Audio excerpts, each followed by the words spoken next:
সবার রুহু কবজ হয়ে যাবে। আল্লাহ মালাকুল মাউতকে বলবেন, মালাকুল মাউত কি অবস্থা?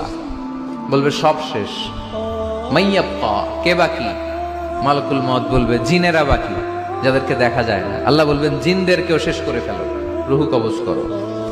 মালাকুল মাউত আজরাইল জিনদের রুহু কবজ করবে। আল্লাহ এবার জিজ্ঞেস করবে, ইয়া মালাকাল মাউত আখবিরনি মাইয়াব্বা, এবার বলো আর কে বাকি?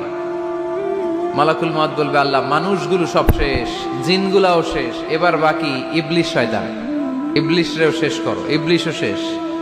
আল্লাহ আবার জিজ্ঞেস করবেন, ইয়া মালাকাল মাউতি মাইয়াব্বা, আর কে বেঁচে আছে বলো।